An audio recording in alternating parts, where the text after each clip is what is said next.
All right, welcome to episode 42 of my live stream. I'm Joshua Kemble, and this is the live stream where I work on usually book two of my graphic novel, Quarterly Stories. Tonight, two stories. My goodness, I used to call it Quarterly Stories, but it's called Two Stories. It's graphic novel, book one. And it's currently available from Marcosia Enterprises, and you can get it on Amazon. It's a 122 page comic, hand lettered, hand inked, and it's a story, a memoir, a graphic memoir that grapples with questions of faith, mental illness, depravity, and ultimately redemption in a fallen world. It's one of those independent slice of life comics. So if you're into like Adrian Tomine or Daniel Klaus or like the indie kind of realm, then this might be right up your alley. Please consider picking up a copy so you can support my work and help boost my interest in getting book two done. So yeah, that being said, today, instead of book two, I'm actually working on wrapping up these pitch pages. I've talked about them a lot on other streams, but just to give you, if you're new to this stream or anything like that, to give you some context. So I'm a full-time art director, and then on top of art directing and being a dad and doing freelance and all of that stuff, I also work on these independent creator-owned projects, usually that are like these slice of life auto-bio books, but I'm actually working on a 5-page pitch for a story that my sister, who's a pretty brilliant writer, wrote, and then I ended up shopping to our literary agent, and because we both have the same literary agent, and she liked the idea, and so right now I'm trying to kind of finalize these pages so we can get them pitching out into the circuit to different publishers and stuff, and then hopefully I can get these kind of finalized and completed, and that way I'll be able to work on book two, which I've made some pretty good progress on. I think I've thumbnailed about 109 of them, so I'm close to completed with the thumbnail and rough pencil stage of that book, which is about a third. Like I'm almost a third of the way through. But I need to get these off my plate in order to get that done. So that's what I'm going to be working on tonight.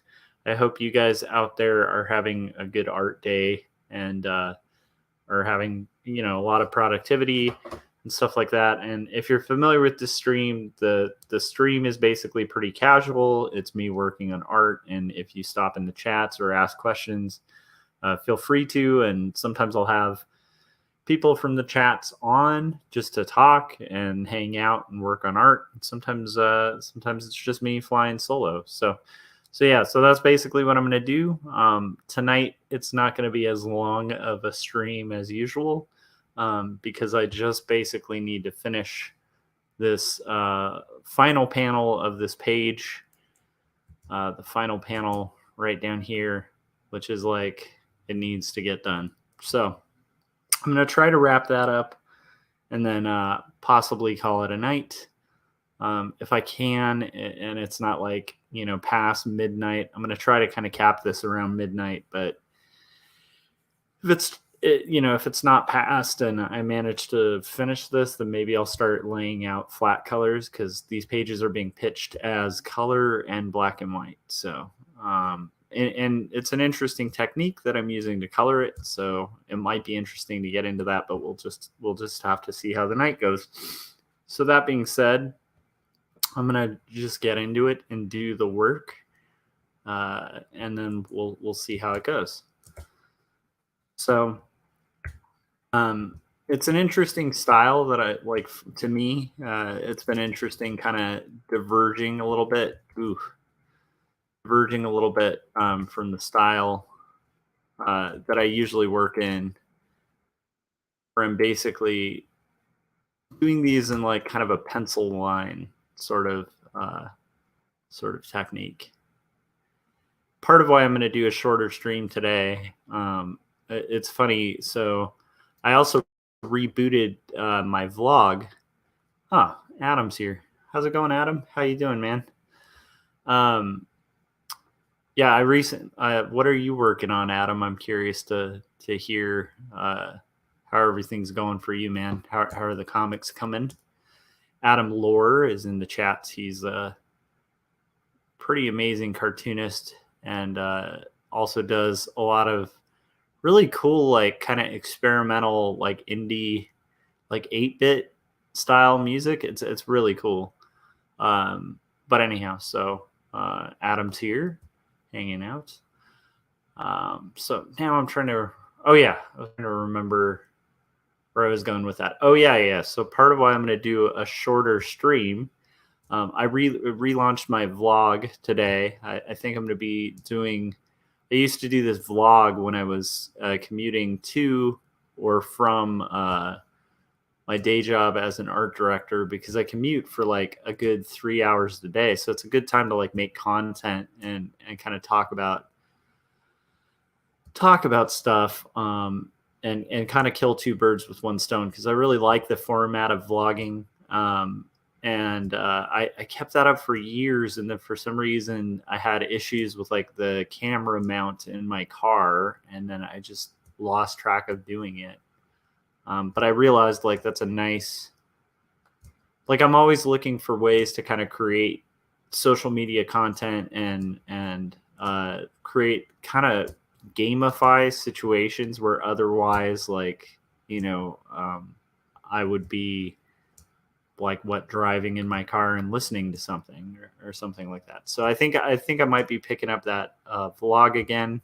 This one's called my vloggins, which I think is pretty hilarious. It's like a little inside joke with a friend. And Adam was saying organizing and cleaning. Nice. I envy that. I need to do that. But anyhow, so like when I got home from work though today, my son and I were hanging out on like basically he like he's really into these different video games like Minecraft and stuff like that, where so he was like building a world on Minecraft and talking to me, and he looks at me and he's like, "Dad," and I'm like, "What?" He's like, "Dad." I'm like, "What?" He's like, "Dude, why are your eyes red?" And I was like, "Oh, it's just because like I didn't sleep a ton last night." And he was like, "I think it's because you're old." But anyhow, when your kid is telling you you need sleep, like it's a pretty good sign. So that's why I'm going to pretty much just wrap up this panel and then probably call it a night when it's done, because I don't want to burn myself out to the point where like my 7-year-old can tell, so anyhow, so that was a, I don't know, funny little experience today. But yeah, I'm basically, the style I'm working in here is definitely a change of pace from the style I usually work in. And it just kind of fits the story better, because it's like a story that takes place in the Victorian era, has a lot of like moody scenes with varying lighting. And I was realizing like I usually traditionally ink and letter and kind of work in a specific way. And I felt like changing it up and doing this kind of rendered style, not like fully rendered or anything like that, but just like a pencil rendering ish style would be a good way to kind of switch it up. So I don't know why every time, I think there's a problem with the rotation tool on Photoshop, because it always does that. That thing where it'll like freeze on the, like when you use rotation in Photoshop, it creates like this little blanking out on what that thing's called, a compass, and like an icon on your screen. And for some reason, there is either a shortcut I accidentally hit, or I'm guessing that it's actually just a bug in Photoshop, um, where that'll like kind of appear on the screen and won't go away until I close out and kind of work on the next thing. So that being said, let's see what we can get done here.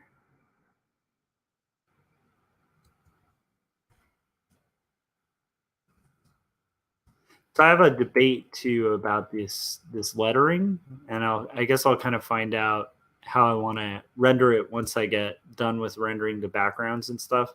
I did the majority of the work on this last night on the stream. So yeah, I think I'll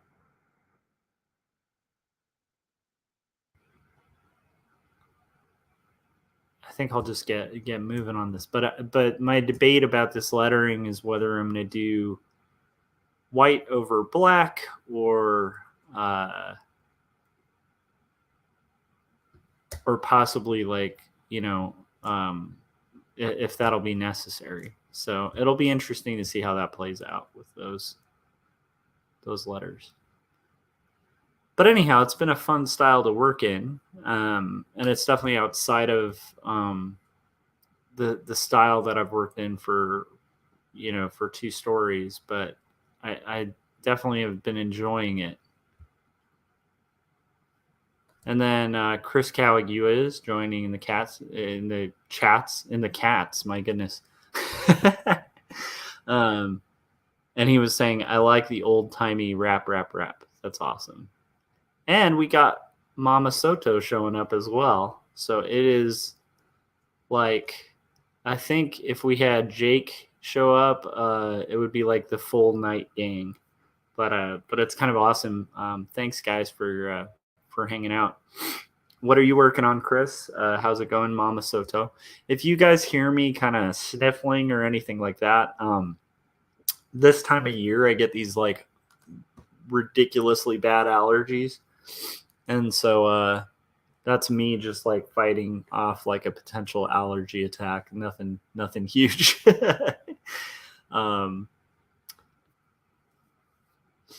So yeah, night gang. Boom, Frank's here. Yes, we got our night gang going.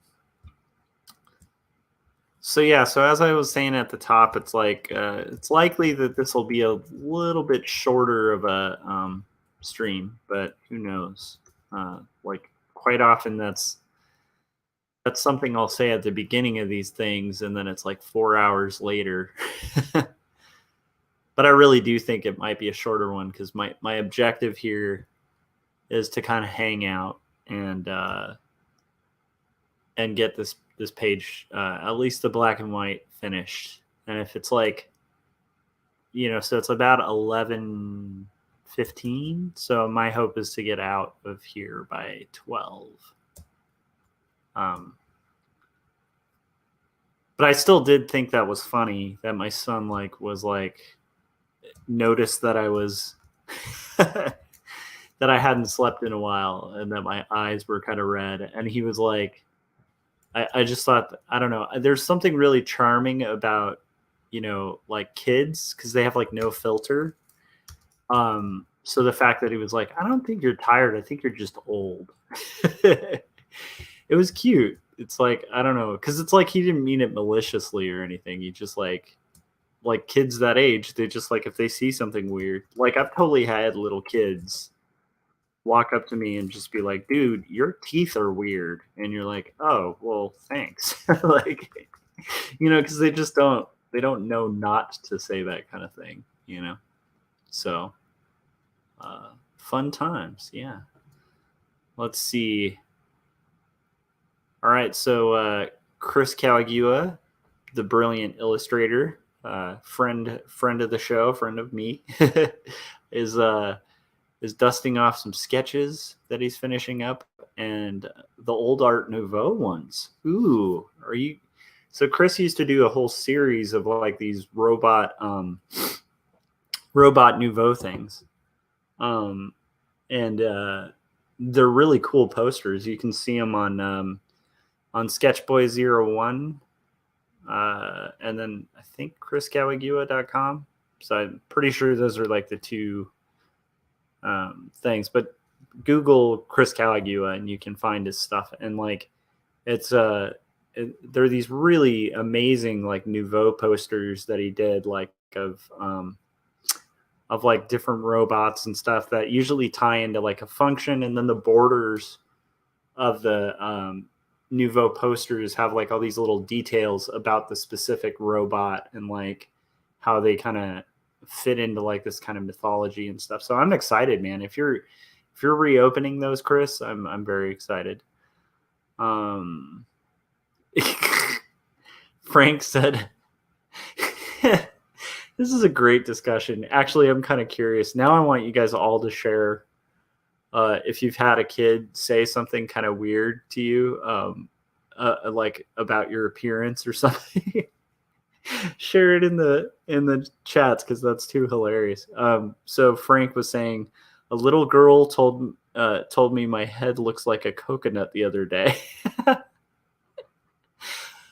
I'm coloring the cards. Okay, so Frank said, I'm coloring the cards I printed out for the Captain Goggles and Mask Woman mini comics pack. Awesome. Oh, and then Mama Soto said, as long as people don't come up to you, touch your tummy, and say, when are you due? Oh, no. That's horrible. Oh, that's good. Oh, my gosh. That baby is gone, thankfully, but it used to happen a lot. Oh, my gosh. Yeah, but for that very reason, like even if I suspect someone is pregnant, I usually will wait for them to tell me. I would think that's a fairly, reasonable, like polite thing to do. But that can also be, I guess, have adverse effects, right? Because sometimes people will be like, "You didn't notice," and it's like, "No, I just didn't want to. I didn't want to be that dude who's just like, yeah, that's pretty hilarious." Um, oh man, the Night Gang, you guys are hilarious. Okay, so I'm working on this rendering though, and it has been fun to kind of have a change of pace and do this like kind of creepy seance scene. It makes me really eager to, but what's interesting, and this is actually, I think, a good reason I like to diverge in style and sometimes kind of go outside of,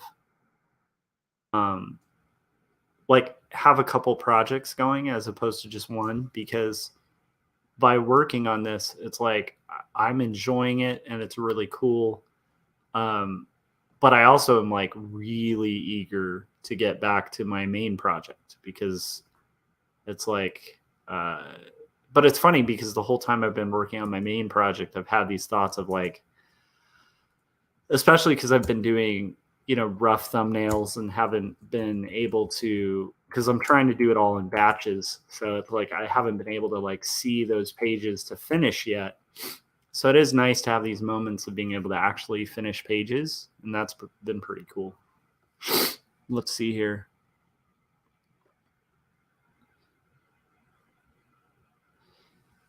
Yeah, okay, Chris backed me up on that. He was saying, yeah, the rule is never assume, even at 9 months, until the baby waves at you, never guess. Yeah, totally. Yeah. And then Mama Soto said, yeah, that's rule number 1. So, or rule numero uno. That was my terrible attempt at Spanish, and you can see why I didn't do too well when I took Spanish in high school. That was like the language I took, and I was like, I also think like my Spanish class was kind of not much of a like class. Like we pretty much, like I remember in class we'd watch Friday in Spanish. I don't know if you guys remember the movie Friday, but that was kind of what my Spanish class was like.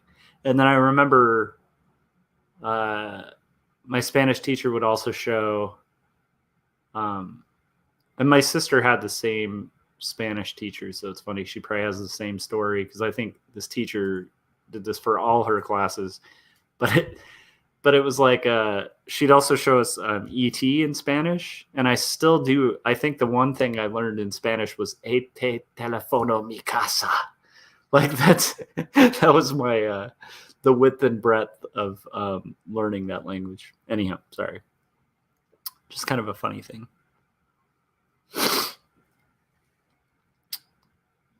And then Mama Soto said she's very behind on productivity. It's okay. I have experiences like that too.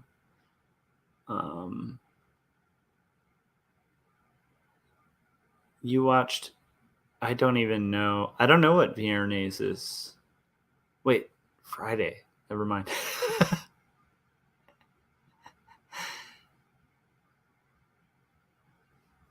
Yeah, I would agree.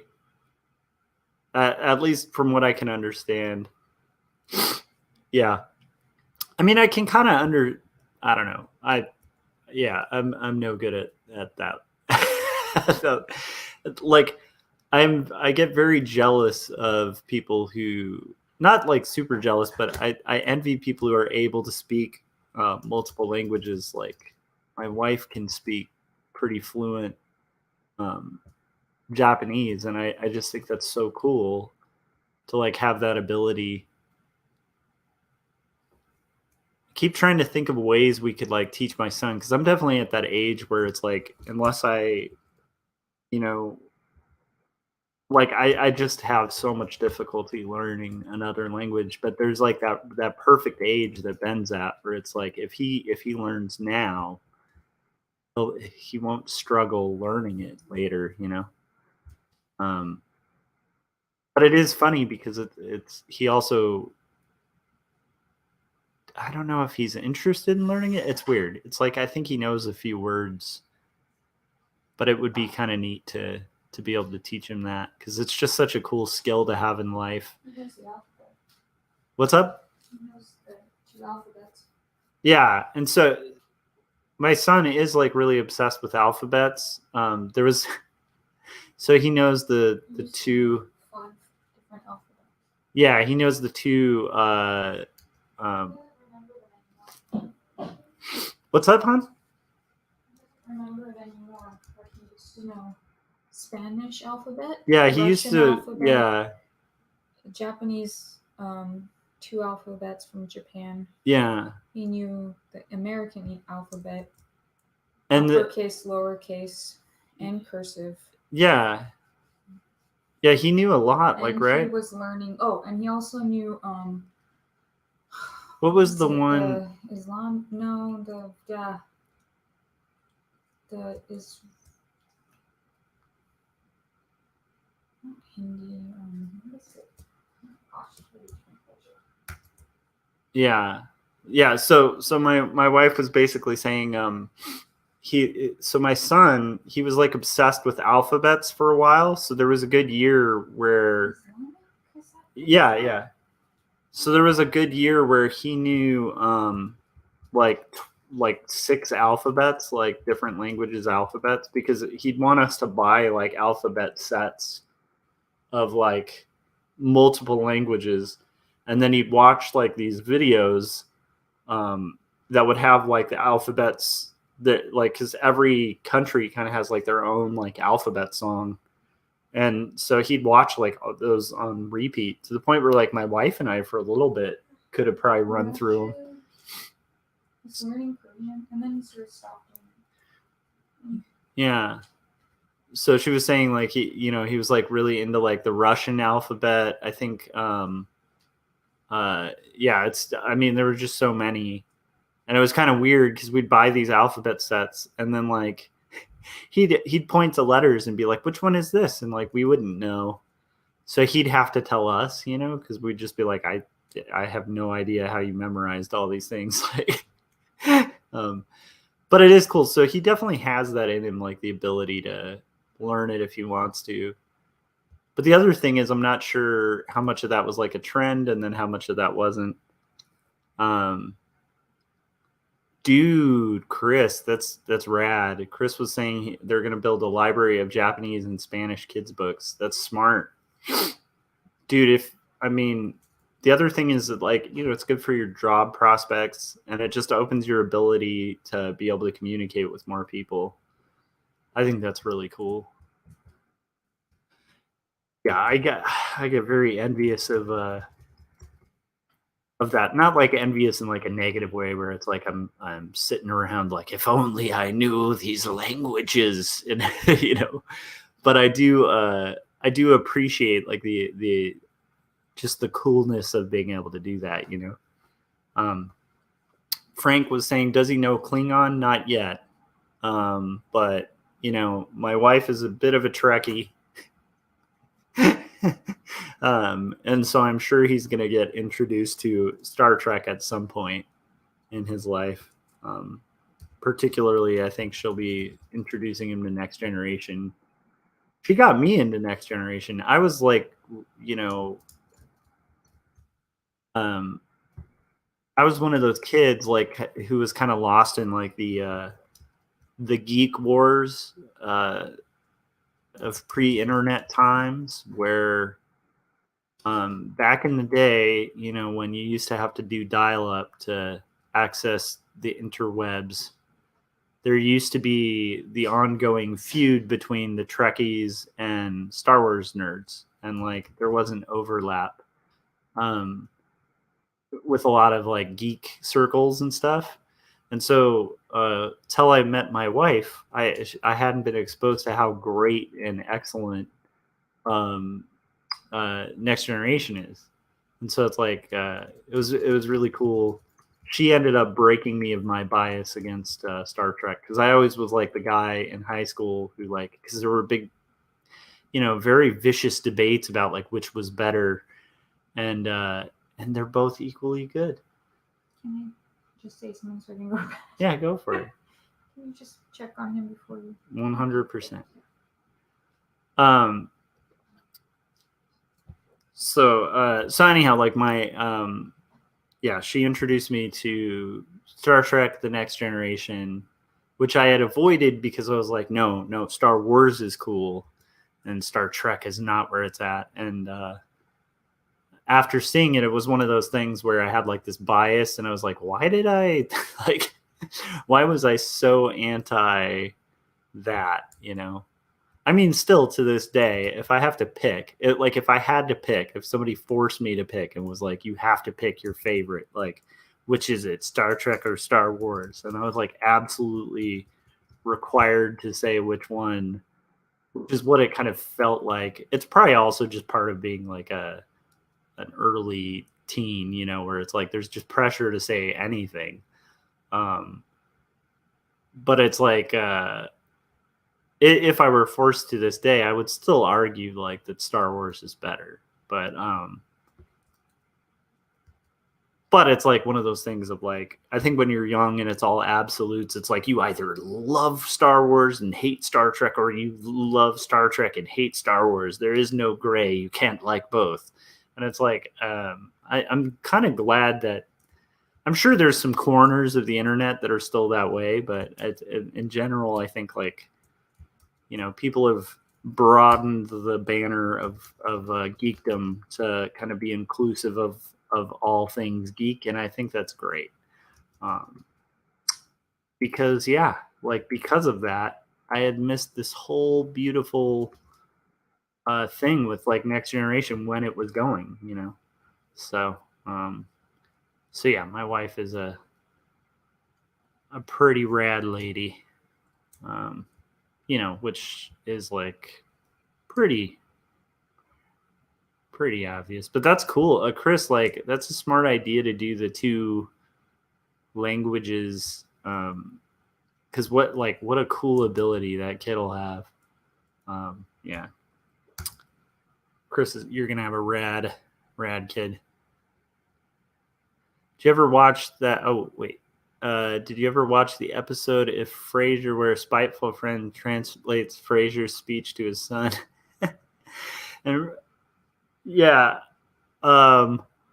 I kind of think I did. I don't know if I remember that particular episode, but like my wife and I were like binge watching Frasier like a couple years back. We went through like every episode. That was a pretty well written show. I mean, it was pretty good. That sounds hilarious. And then oh, silly Frasier always makes me think of him as Sideshow Bob. Totally. Yeah. Yeah, more pressure to have brand loyalty in the 90s. Yeah, for sure, man. I think I don't know, maybe kids still have that. I guess I'll find out as my kid gets older, but it's like yeah, I feel like in the 90s like commercials and brands had like a grip on everything, you know. It's like there was the whole Oakley thing for a long time and you had to have like certain brand shoes and uh Chris was saying these nerdy things never needed to be sports teams. As I've gotten older, though, that's helped me understand sports teams because I don't really get into sports. And I've always been like mystified. I think when I was a kid, I watched, you know, like basketball and stuff, but I had always been kind of like confused about like what the sports thing was and like why people were so into their teams and stuff like that. And I remember um, a friend of mine like pointed out that like and it just kind of opened it up for me where I was like, oh, okay, I don't like judge people who are into sport. Like I used to be really like weird about people who were into sports where I'd just be like, oh, it's a bunch of, you know, and make judgments and stuff. As a nerd, you know, I was just like, yeah, well, I'm not the sports guy or whatever. I love Frank's go sports. But that's actually a good summation of how I used to feel about sports where I was like, sports, yeah. But anyhow, yeah, so I had a friend who was we ended up going to like a sports thing and both neither of us do sports, but he turned to me and he was like we were looking around noticing like everybody in jerseys, like they had like their favorite player with like their jerseys on and like a number and like they were dressed in the colors of their team and stuff. And my friend turned to me and he was just like, dude, they're just cosplaying. And I was like, oh, like it hadn't dawned on me. And this is the neat thing about like kind of getting older, but it's like it hadn't dawned on me like my whole life to even consider it that way. Where it was like, oh, it's just like a geek thing. Like they're just. And then I was realizing like they argue stats and like this is pretty much like the equivalent of like the conversations I'd have with friends about like what, you know, like how a certain rocket ship like fueled itself through space or like argued about like the fine details of like a storyline or something or like argued about like what was better, Star Wars or Star Trek. It's like, you know, I just it for me that was like this profound thing where I was like, oh, okay, these people aren't strange. They're just geeks about like my thing is like that I'm geeked out about is like Spider-Man, and they like, you know, are really into um famous sports player and stuff. So for me, that was like this big thing. And Chris is like, fantasy football is Dungeons and Dragons. Totally, right? It's just like acceptable for like, but the thing is, like, not everybody's like a hardcore sports fanatic. And I've realized that growing up too, where I'm like, even though it's like more, except maybe not as much, but for a long time it seemed more acceptable to like be a geek about sports. But I've realized, like, yeah, it's, yeah, that's a good point. It totally is like role playing, you know, role playing and cosplaying, and it like once I saw that I was like, oh, they're just people, which tends to be something that I notice as I get older in my years here. Apparently, according to my son, that's why my eyes were red from not from lack of sleep, but being old. So anyhow, it was just something that completely Godzilla versus Kong. Just watched that tonight with the fam. Was it good? Team Kong, nice.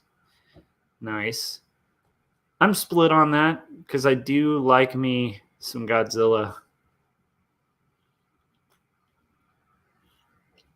I mean, Kong is cool, but like Godzilla is just, I don't know. Like on just an art standpoint, it's like I really do dig Godzilla. Like, but yeah. Oh, nice. Okay, Mama Soto gives it her endorsement, so might have to check that out. All right, and then Chris was saying it's a fun smash 'em up, so it's not like this profound, like deeply sad movie. I'm just kidding. I definitely would hope it should be like. I feel like it would be done wrong if it wasn't like a very cool smash 'em up. So I'm kind of excited about that. I need to. I'm gonna have to see that. Is that something you have to like? Is that like a release that like what platform is showing that? Or do you have to rent it? I'm curious because I definitely would be into watching Godzilla versus Kong.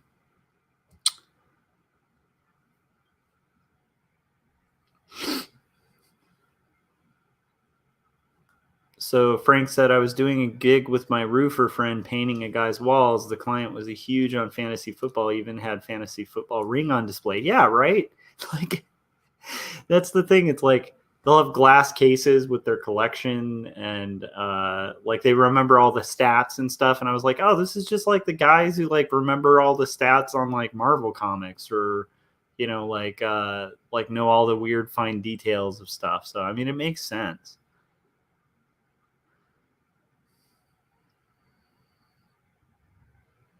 I wanted to say Marvel superheroes fight. I love it. Um, and then Chris was saying ridiculous amounts of collateral damage. Better to not think of those cities as inhabited. Yeah, I don't know if you guys have watched Invincible yet, but that was like one of the earliest comics that I think did that.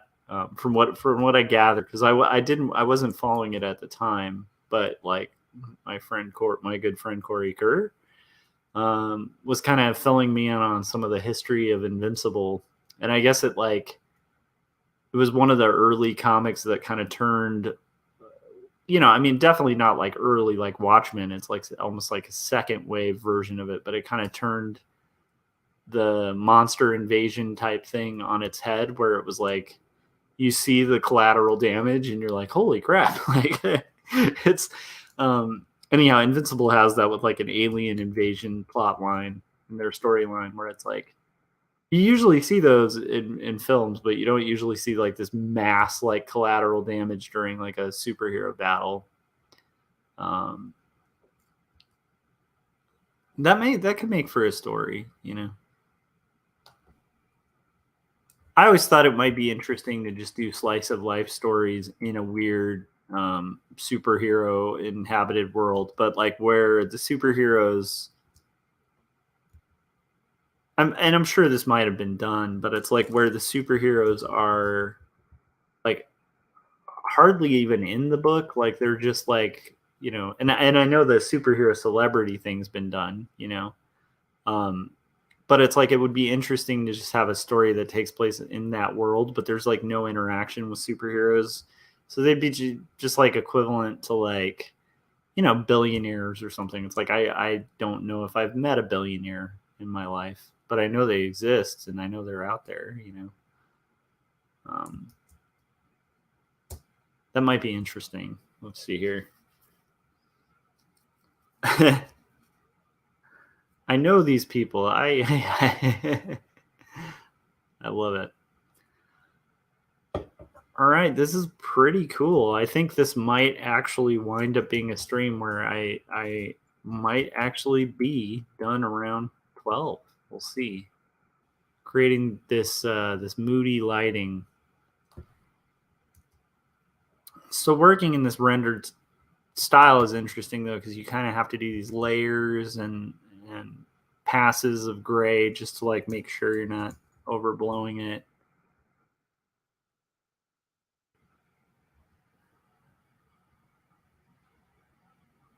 Oh, I kind of like how that's starting to make like a glowy kind of effect around the lettering. So I think that might work. But we'll see. I'm gonna probably have to do a couple passes to make it work.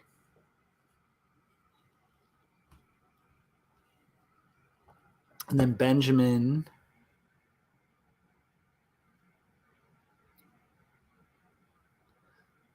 said, talk about how Godzilla is more relatable because of his ears at G Fest. Huh. As a character, I could kind of. Huh. I never thought about that. That's kind of a good point, though. Um, I think my favorite giant monster, because my son got really obsessed with like the original Ultraman series, and so we were watching like the first Ultraman, um, and there's a in like one of the earliest episodes, it might even be the first one. There's a big giant kaiju called Bimular, and that's like my favorite one. Partially because like Ben was really into it. We got him like a Bimular toy that we had to order on Amazon. And Bimular is, I mean, you can like if you guys aren't familiar with Ultraman, and it's hard. Like it's funny even for people who are familiar with Ultraman, it's like really hard to keep track of all their different kaiju because that show has like a different one every week, or had a different one every week. But yeah, if you look at his character design, it's pretty much just Godzilla. Like it's a very subtly changed Godzilla. Um,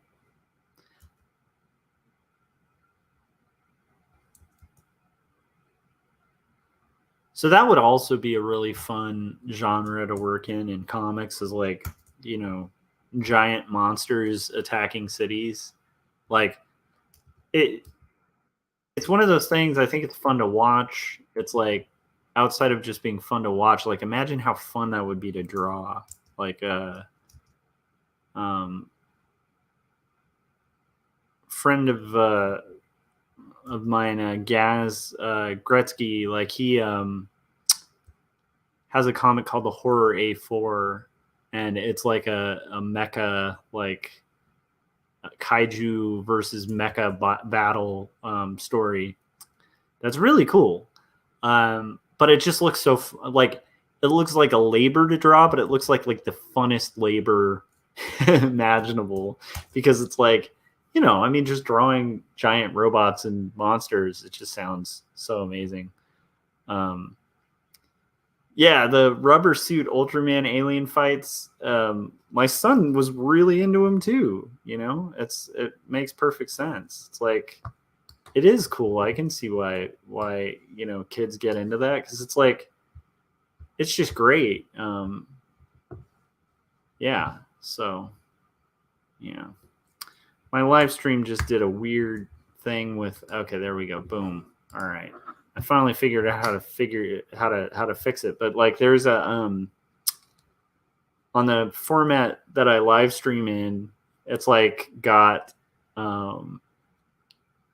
like there's this quirk where like a shortcut that I hit when I'm working in Photoshop, if I use it on the stream, it like blows up the screen. So it's like it goes from something where I can see the live stream footage to where it's like zoomed in on like the pore of my nose or something. It's kind of confusing.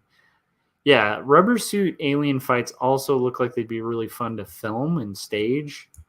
Because some of those models that they were building for like the cities that they would just eventually demolish and destroy are really cool. Like my son was also really into Thomas the Tank Engine. And on a similar note, like to like the miniature cities and stuff, the original, the old school Thomas the Tank Engine, where it was like, which I was like totally unfamiliar with because I don't know if that property was like a big deal when I was a kid. I know it was maybe in England, but I feel like it wasn't really known about or like a big thing in, at least for me growing up. Like it wasn't really a show that have been exposed to. But when my kid was little, it's like I couldn't help but be exposed to it because he was just like obsessed. Like he loved all the trains and stuff like that. Anyhow, regardless, there was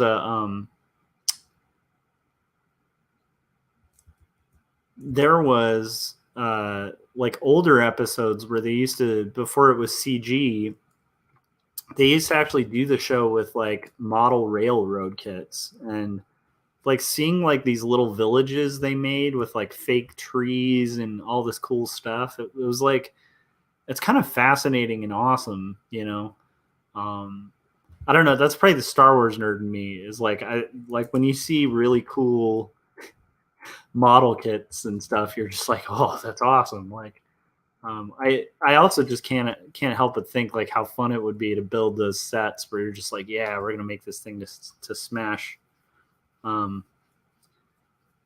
all right, so Benjamin's in the, I guess like a very similar boat, where it's like, yeah, he was saying, I don't remember it when I was growing up, I'm in my early 40s. Yep, me too. And yeah.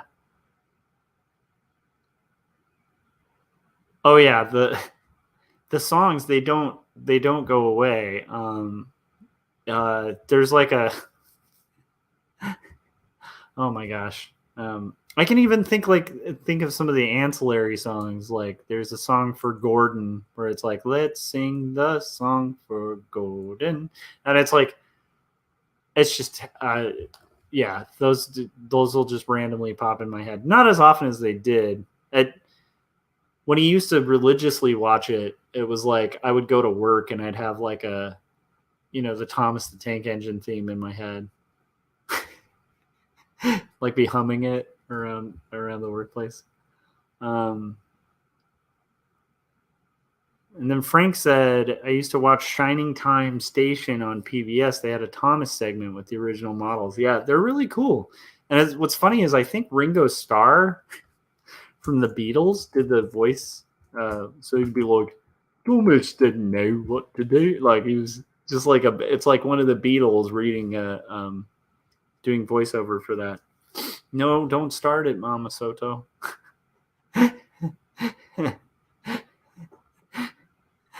Oh no. She was queuing off the Thomas the Tank Engine theme. Although overall, pretty, tolerable show for like that age range. There's something really cool about that for kids. We went to a like they had this live Thomas thing where they had like a full train that they had put like made look like Thomas, like a functional Thomas with like an animatronic kind of face mounted to the front of it, but it's a full diesel engine. And they did that for like Percy and Thomas and these other characters. And we brought my son there for like his 4th birthday, something like that. When he was like 4, we brought him and his nephew, who was about the same age, and they were all into Thomas. And it was hilarious. Like it's a fun age because like he would, when he met like the full size, like lifelike characters, it was like he was meeting a rock star for the first time. It was a pretty good experience.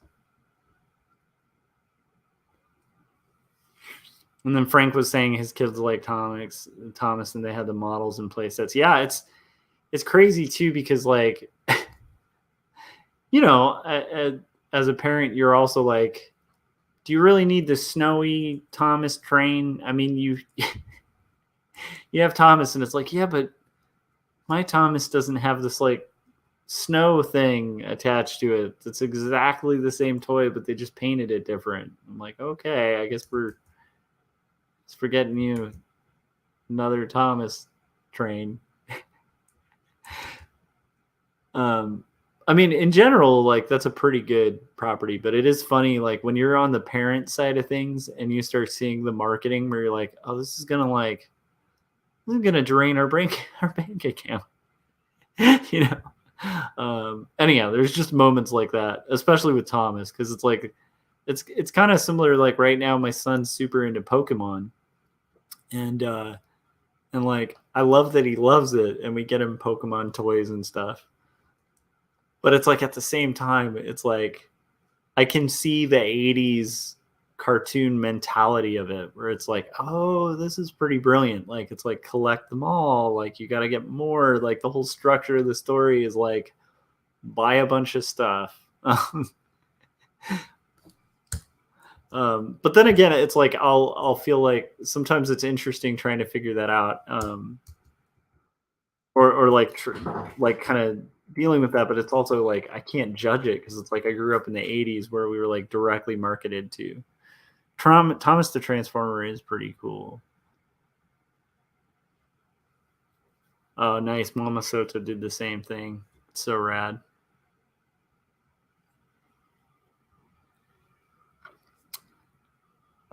There's a yeah. That's what we do. We do buy the toys. um, oh my gosh, I love these.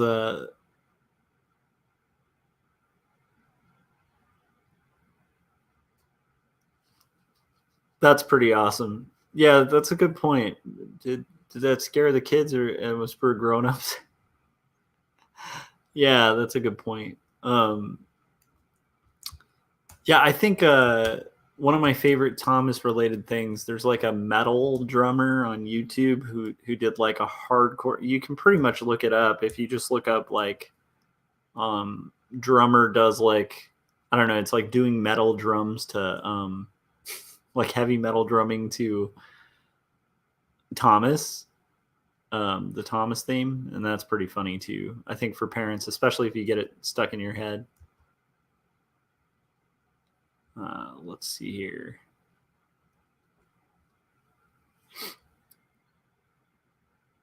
"19 and searching for the super awesome Chizard card I'd put in the case. He thinks he misplaced it. $500 gone. Ooh, ouch. Oh my gosh. Yeah, luckily my son's like not super obsessed with the cards yet. Like he has cards, but he's not asking for more. He's just like really into the toys and the lore, and then like he likes he's played we've let him play the phone game a few times on his mom's phone, but he like really like when he gets into something, and you guys know this as parents, but it's like when they get into stuff, like they get really into stuff. Yeah, Ant-Man had a great Thomas one where yeah, that was brilliant. Where it's like the Thomas toy ends up being like this giant um, key key prop used during a pretty epic battle. That was pretty amazing, and it's funny because like when that came out was like right at the peak of when my son was super into Thomas, so it's like it was doubly entertaining for us. Benjamin was saying, my parents made us choose. We could watch the show and not have the toys, or have the toys and not watch the show. That's awesome.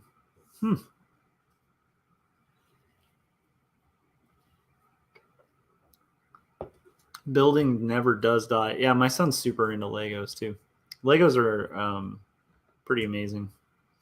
I have to say, Legos are almost dangerous for me because when I have to build a Lego set for my son, like, now he builds a lot more on his own, but like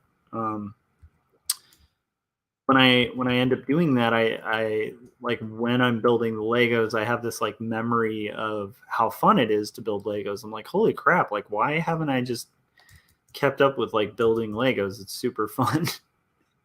Like doing Lego sets and like following the little directions on it and stuff, and like building these cool things. I'm like, that is actually super fun to do. So with Legos, I just have to be really cautious for myself that I don't like get sucked in and end up like, instead of working on my comics or something like that, like just building Legos all day. Because I totally could. And one of the fun things about having a kid is it's like you get the excuse and to kind of get to play with to play again like you did when you were a kid, and it's kind of fun in that sense too. But yeah, the Mama Soto's getting at exactly where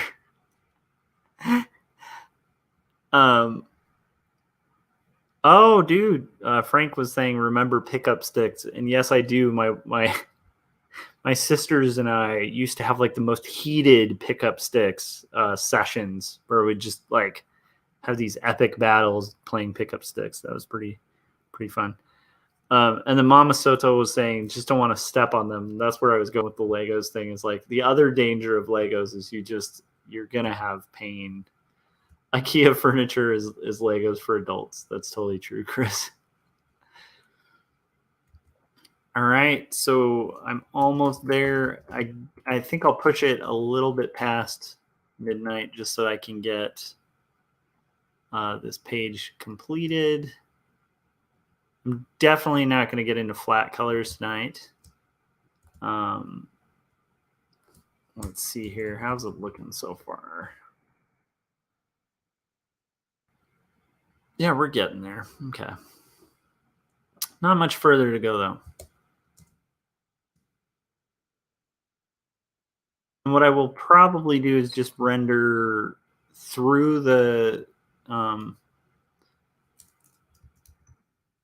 text bubble, just so that I'm not like revealing key story plot points or anything like that. I might very quickly like... Actually, it doesn't reveal a character name or anything like that, so I should be good on that. So, those of you who are this far into the stream, get a sneak peek at what the story is. Oh no. Very quickly, though. It will be hidden again very soon.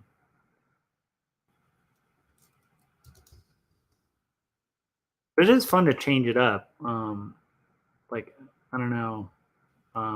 But like I said, one of the biggest advantages of changing up a style in art and stuff like that is like you get this advantage of getting to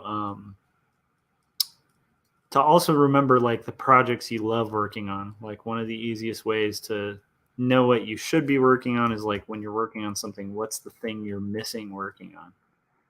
And for this, it's 2 stories. Although I really benefit is I could totally see myself doing a full graphic novel in this style. So if our pitch gets picked up, I will be really into working on the rest of this book because the script is so good and the plot is so good. And like doing the Victoria era thing is like super fascinating as an artist. So, whoa, accidentally hit a little shortcut there and zoomed out. Let's see here.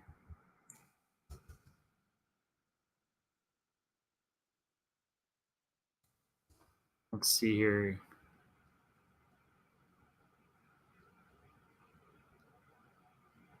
I like that.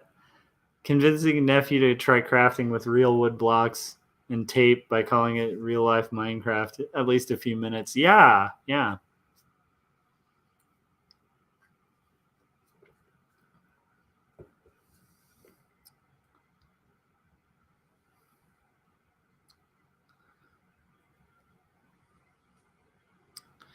What is the game Throw Burrito? I'm curious, Mama Soto.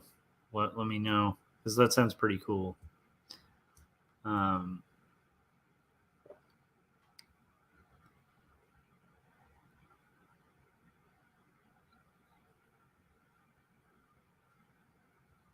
that's a pretty cool idea to I don't know. It's hard to get kids outside of their interests on anything. So, Chris, if you got a kid to do wood crafting for 5 minutes, like you've succeeded. When kids are into stuff, like they're really into stuff. And like the fun thing about like 6 and 7 so far is like has been that where it's like my son really is more and more clearly able to kind of delineate stuff he's really interested in. What's fascinating is how quickly they kind of switch gears on like they'll be like super interested in like I don't know, it was like half a year ago, my son was like super obsessed with like Mini Force, and then now it's Minecraft and that kind of stuff.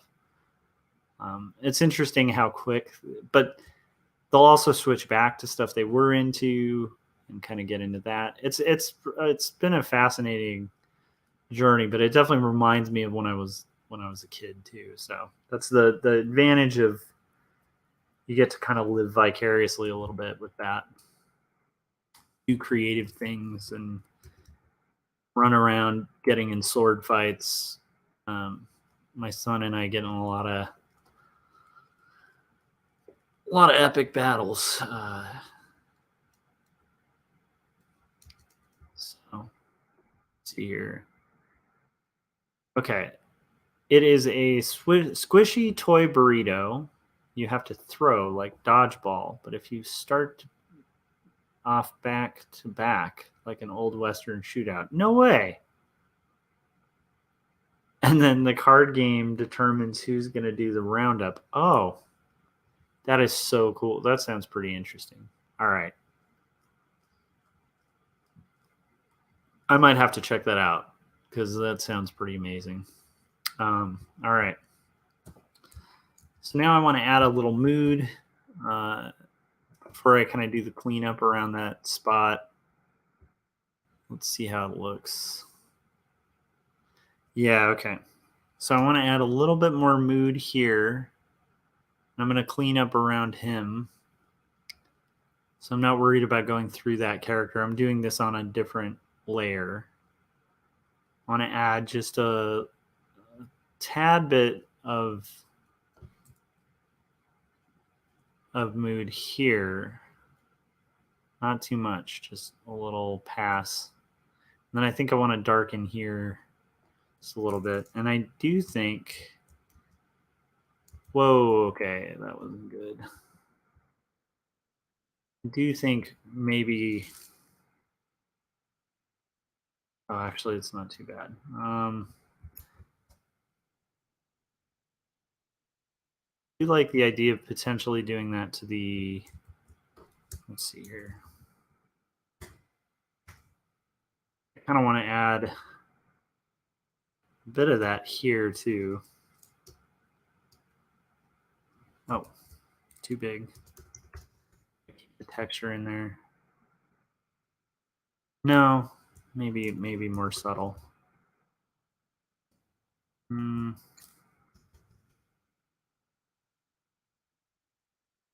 There you go. I just want to, just a little bit of a gradient. Going a little deep. Oh, too much.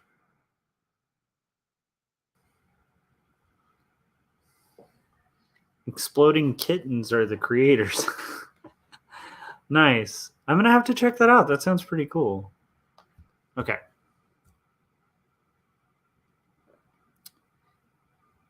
Okay, I do like that. I'm going to merge that down. And then I'm going to, what I like to do when I'm working in a style like this is I'll sort of try to isolate the two so that I can kind of see the differences. So I turn the opacity down so that I can kind of see where there's overlap because I need like a hard edge here.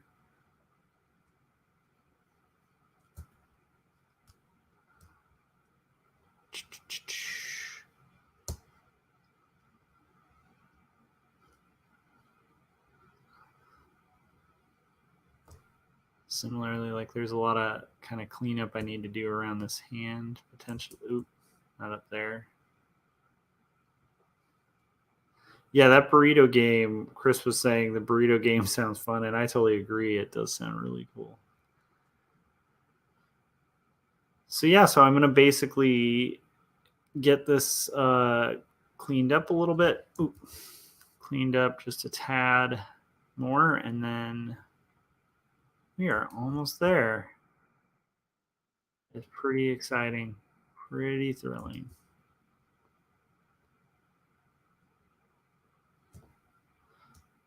So one could also do this with like masks, and I think that's a perfectly suitable way especially if you're going to do a fuller rendering, like the best way would be to actually like use the pen tool and create a mask, a selection area that you'll then be able to just, totally draw around. This one, I kind of want it to be a little more loose, and so I'm not super against like having it not like with perfectly crisp edges. And I made a conscious decision for this pitch to not rule out lines, because on 2 stories I rule my lines, and the second you kind of commit to like ruling straight lines, this is my own personal rule. Every rule can be broken, but it's like once you kind of commit to having ruled straight lines, you are pretty much committed to anytime you have a straight line, needing to make sure that it's a ruled line. Because like the second you put like a straight ruled line next to like a free-handed wobbly line, it's going to stick out like a sore thumb and look like, wait a minute, why is that line not straight, even though it's supposed to be straight? Whereas if you just kind of make all your lines wobbly or free-handed, then you're like free to kind of do hand-drawn. So I thought intentionally for like the style of this, I thought that might be a good idea because it'll give it a little more of a vintage vibe to it, and a little bit more of like a gothic feel. So it's almost like a loose sort of, I don't know. I like the aesthetic of it, is my point, of not ruling these borders, because I feel like when they were ruled, they looked a little too rigid. And so having the straight lines be like my attempt at a straight line without a ruler is like, I think, the way I'm going to go with this pitch. So if it gets picked up, that'll be cool. It might be something that makes it a little harder when it comes to like a giant city scene, because there is an advantage to like ruling straight lines. But other than that, I think it's pretty cool.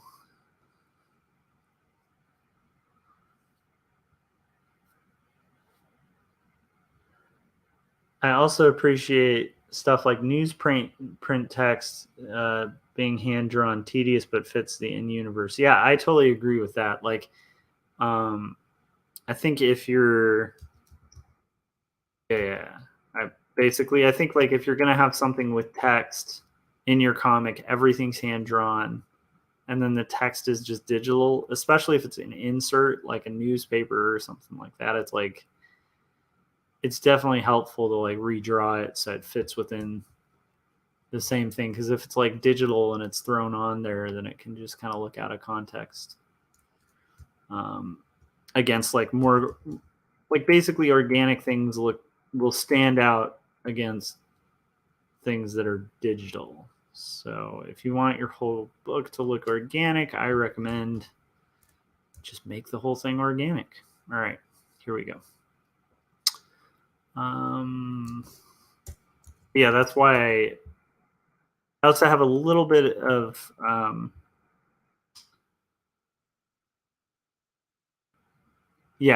kind of excited about how this is looking. So I really do hope when we get this shopping around, somebody will get intrigued by the look and the aesthetic, and as well as like hopefully definitely by the story, because the story is already good. So yeah, like my hope for this is like that by the time I'm done with 2 stories, I'll have this as the next book to kind of knock out. It's also one of those things of like, I don't know if you guys have had this as artists, but it's like so my sister had worked on the script and I just really like it. Not because she's my sister. Like I think it's pretty brilliant, and I was surprised it hadn't been picked up or shopped. And we had talked for years, because initially it was like an idea, but we had talked about potentially working on this because I just really believe in the idea. I think it's really cool. And she's a really good writer and like a legit writer. Like she was a senior editor at her local paper for, over a decade. And got paid to like write movie reviews and stuff like that. So a very talented writer.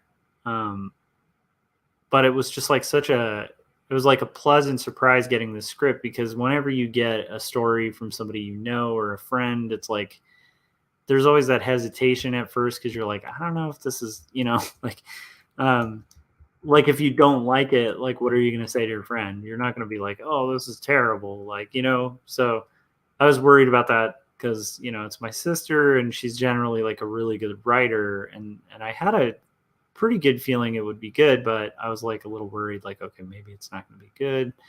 And then of course, it's just brilliant. Like I get the script and it's like amazing, and I'm just kind of filled with that feeling of like, so this thing needs to be out there.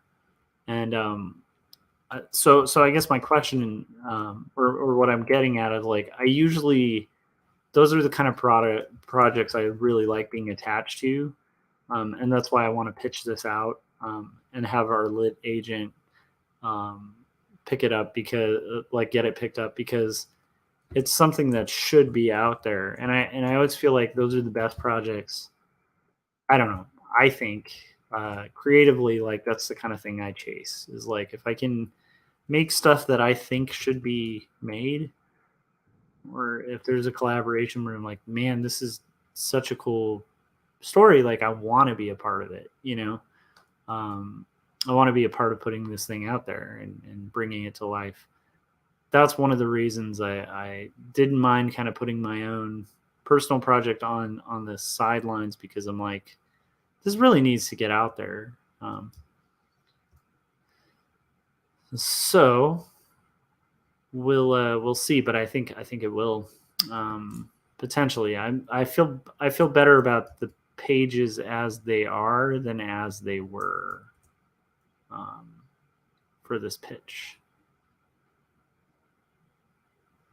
But I don't know if you guys have that too. Like I generally don't collaborate on projects that are speculative with friends or anything like that. Like sometimes I will, and that's usually where I will, is like if it's something I really want to do, like I really believe in the story, and I'm really moved by it, and I want to be involved. Like it's something I personally want to be involved with. That's usually the projects that I'll collaborate on. But I don't know what your guys' experience is with that. Because generally outside of that, it's like if I'm not even super into the story, it's like I don't know why I'd want to invest the time to kind of pitch it around and get it out there and stuff. I don't know if that makes sense. Rambling. Let's see here. Okay, so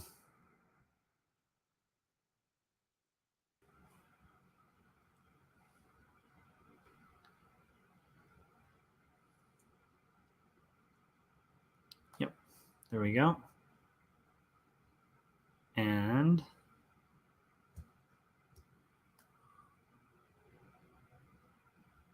we are getting so close.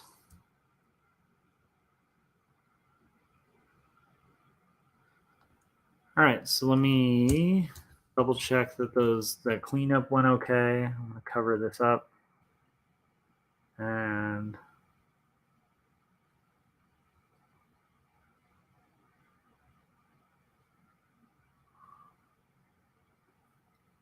oh, and I still have to do the lettering. Okay, so it's been an hour, so I'm going to take a real quick break, and then I'm going to wrap up that lettering.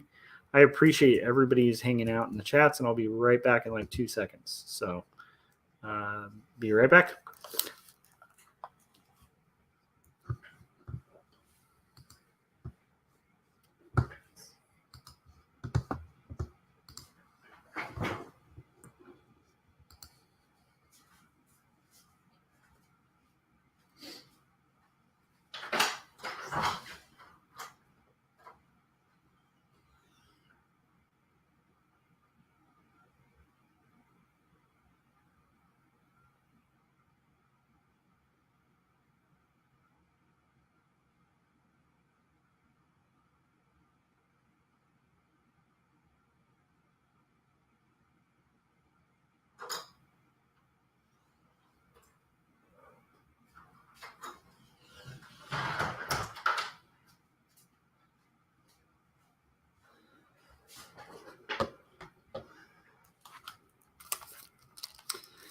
All right, so I'm back for the last leg.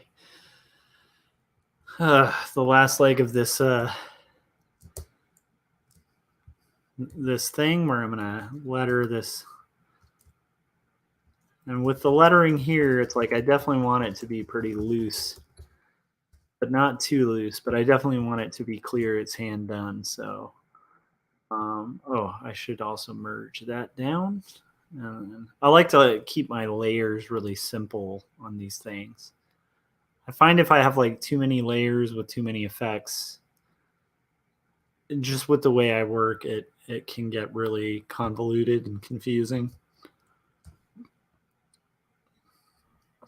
Chris said he's so Frank threw out in the chats, what are you all working on? Chris was saying drawing a plague doctor robot. Oh, that's perfect. They have the strangest masks. I remember hearing that thing about why they had those masks, because for a while they thought they could like avoid the plague. Oh, Corey's here too. How's it going, Corey? For a while I thought like they could, and then Mom Soto's working on a website, and then Frank is coloring. That's awesome. A lot of creatives. It's pretty cool. Corey, I think I might have said this, but he said he's drawing a skeleton hand 1,000 times. That's the catch of animation is like, although I saw a little sneak peek at that thing he's doing, and it's pretty awesome. You guys are gonna really dig it. He is the king of that kind of thing. So here I'm gonna. The other thing that's weird about this style is like I'm such an ink snob when it comes to just solid blacks that it's like working in a style where it's like edges that are aliased is really weird to me, because it's like I'm so used to like you have to make sure all your edges are aliased, not anti-aliased. And so I was saying that wrong. Working in a style that's anti-aliased is weird, because it's like that means it's got like that blurry edge when you zoom in. But that kind of happens when you're working on anything with gradients or gradations of gray. Although when it comes to production of this, I might end up dithering those. And then Chris was saying, referring to a lot of skeletons. Chris, I'm really excited about that. Those robot prints. I kid you guys not. Like, I have convention with Chris years ago, and maybe after the pandemic, Chris, you and I can hit some conventions, or share a table or something. Although, honestly, like, you might need a full booth space at this point in your career. But anyhow, I think we'll probably be at a lot of the same conventions. Once I'm like, that's something I'm really eager to start doing with my book once I get the vaccine. So it's like, anyhow, point being, after the COVID nonsense, Chris, we should definitely booth together. But so, or booth near each other. But I've been at conventions where Chris is like, and this was like years ago, but Chris would sell those robot prints, those Nouveau robots, and like people would just line up to get those because they're just gorgeous. Like, they're cool, and they have like their own story to them, and just like one of the strengths I think of like Chris's work is like he puts a lot of attention to detail in like all of his posters. So it's like if he does like a Star Wars poster, the border, like any little detail he can kind of add to it that sort of enriches the concept, he'll do. Like, he did like a Thor poster where he actually looked into like the language that they'd be using and used actual like Norse like iconography and stuff to like, just enrich the concept and kind of work, in the design. And he definitely does that with these robots too, where it's like there's just all these little details and things like within the ornamental like frames and stuff of them that really enhance the work and stuff. So anyhow, I'm excited because I love those posters. I'd love to see more. That's pretty exciting, man. And then Mama Soto was saying, I prefer drawing bones over drawing muscles. And then Corey's had a rough day to hit the studio. But the fact that you overcame, because when you have a rough day, to overcome the resistance and hit the studio is like a feat in itself, man. That is the battle. So that's cool. Mama Soto said, I prefer drawing bones over drawing muscles. And then Corey said, amen, bones are way better than muscles. I would love to do anatomical studies again. It's actually a really fun thing. Like human anatomy is really intriguing and cool. And there's something to that, Trying to do this without making it look too much like a corny glow effect around the type, because when you're doing that where you're like bursting out areas around type, it can look really generic. So that's going to be my challenge with this, is like doing that fine balance where there's enough background kind of working around it where it'll look organic and not too digital. Like, anyhow, rambling here.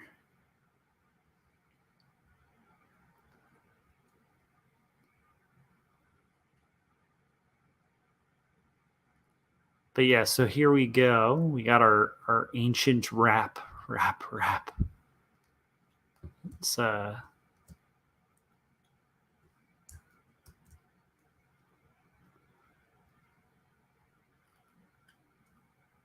I'm pretty excited about getting this pitch done.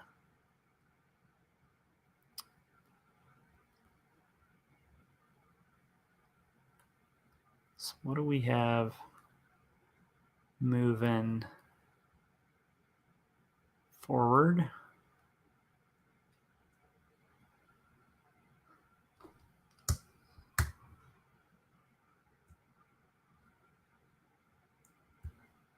I'm liking that. I think I need to get rid of some of the space here. Like, because from a distance, it starts looking like a P. So I gotta work a little bit. Chris was asking how long the pitch is. So it's just 5 pages. So I'm on page, I think this is the 3rd page of the pitch. So it's not too bad. I should be able to wrap it like either this weekend, or then again, we have Easter, Easter baskets and all that fun stuff. So, but potentially by the end of next week, I'll be done with it and on to working on the next thing. In theory. So we'll see. But the script is fully written for it. So it's like we're basically going to be shopping it with the full script and then art samples. So people kind of get the full story and then an idea of the art. And at the end of the day, like if it gets picked up, then I'm going to be in a good problem scenario where it's like a good problem to have is like, I have 2 books I got to get done. I have no problem with that as a scenario. But yeah, so it's only 5 pages, which is also kind of refreshing to sort of work on a project that's not like I have to get 10 million pages done. Yeah, that reads okay. That's enough, I think. I want it to be subtle. Okay. Then we're going to do one more. Let me see. Yep. Okay. And I'm going to basically grab this. Save.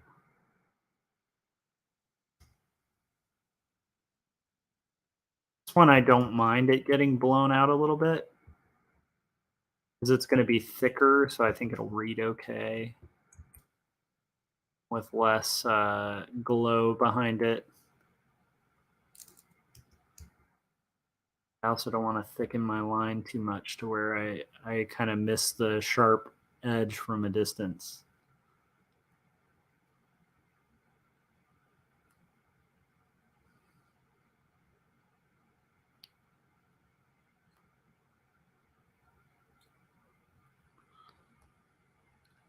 So a witch doctor, Chris, like, so what,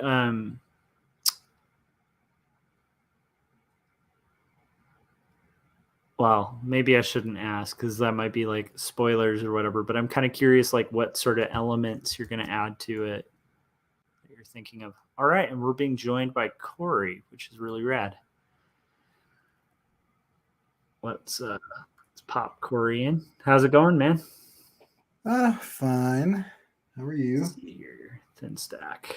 All right. There we go. Let me get rid of this branding. I have a suspicion, Corey, you hop on here just so I have to get rid of that giant branding. I'm joking. How you doing, man? Oh, fine. I had a piece of equipment fail on me today.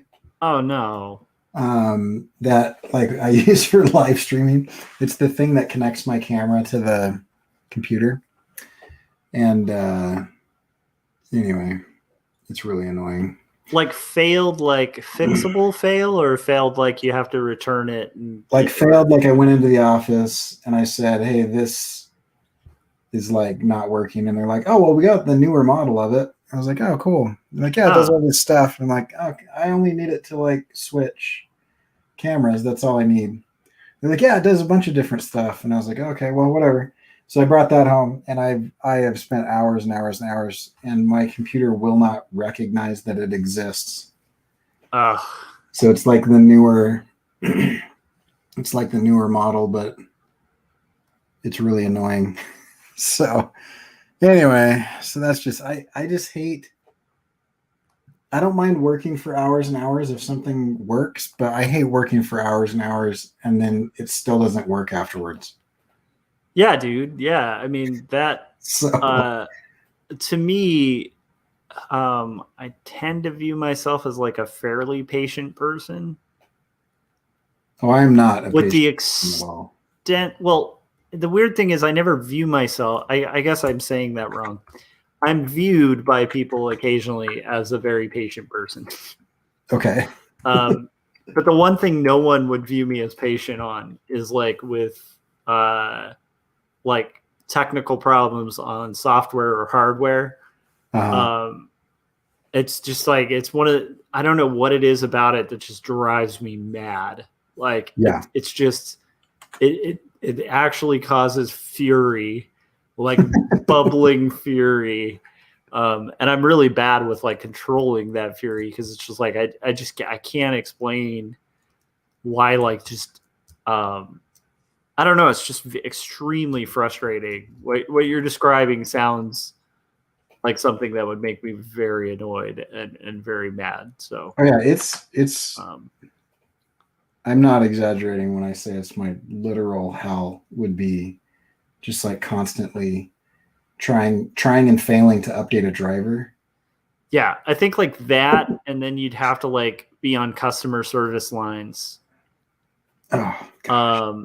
And then probably file taxes. That sounds like hell to me. Yeah. Yep. So anyway, so that's what I've been doing. Well, I'm glad you're back up. Did you manage to get it fixed, or it's still no. I just gave up and played with my kids at the park. it's like, all right, there's nothing's happening. This is stupid. So, oh man, that's rough. I'm going to have to. Although the playing at the park sounds fun. Yeah, it's fun. That looks so cool, Corey. Yeah, it'll be cool. I'm trying to figure out the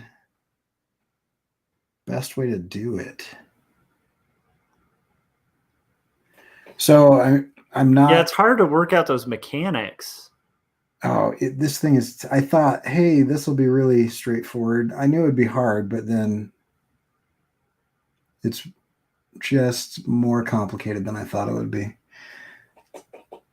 Yeah. And then the way I'm doing it is a different way because I like rotoscoped. I think I'll show everybody. So I like rotoscoped this video. So here's my timeline. Zoop. So if I hide all of these, hide and hide. And anyone who would crap talk rotoscoping, like, you definitely need to like take Snow White out of your collection. Take anything Disney's ever done out of your collection. Yeah. They have basically shot a live action reference film for like every animation they've ever done. Mm-hmm. So anyway, so here's the rotoscoped version, and it's like I'll show. Let's see, here's my video reference. So it's just right over the top of the video reference, but